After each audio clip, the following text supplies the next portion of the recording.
Enid oía a Alfred en el piso de arriba, abriendo y cerrando cajones. Les sobrevenía una especie de agitación cada vez que iban a ver a sus hijos. Ver a sus hijos era lo único que parecía importarle ya.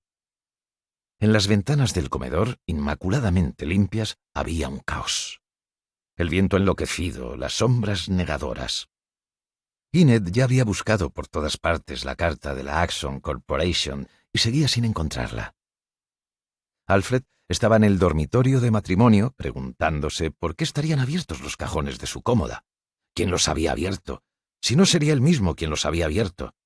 Sin poder evitarlo, era a Enid a quien le echaba la culpa de su confusión, por otorgarle existencia con su testimonio, por existir en cuanto persona que bien podía haber abierto los cajones. «¿Qué haces, Al?» Se volvió hacia la puerta por donde ella acababa de aparecer. Empezó una frase. «Estoy...» Pero así, cuando lo pillaban por sorpresa, cada frase se convertía en una especie de aventura en el bosque.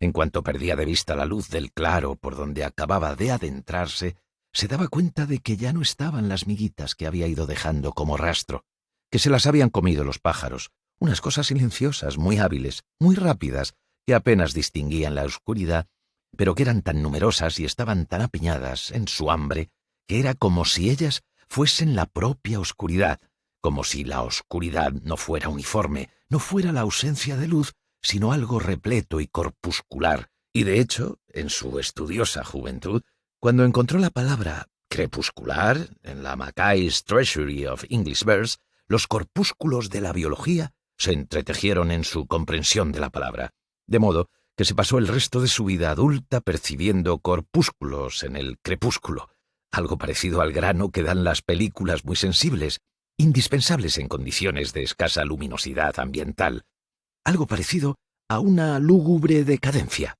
De ahí su pánico de hombre traicionado en lo más profundo del bosque, cuya oscuridad era oscuridad de estorninos que emborronan el ocaso, o de hormigas negras que toman por asalto el cadáver de una zarigüeya, una oscuridad que no se limitaba solo a existir, sino que consumía activamente los puntos de referencia que él se había ido construyendo, con mucho sentido común para no perderse.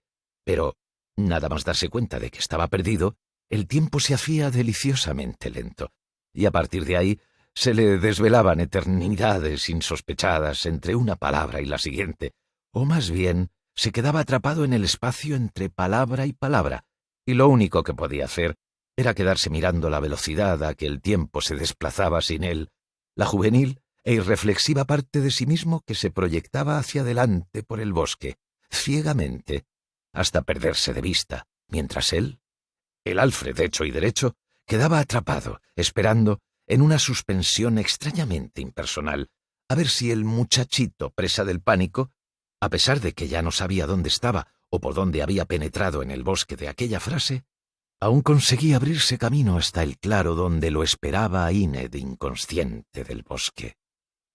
«Haciendo la maleta», se oyó decir. Sonaba lógico. Gerundio, artículo, sustantivo. Delante de él había una maleta, importante confirmación. No había revelado nada. Pero Enid acababa de hablar otra vez.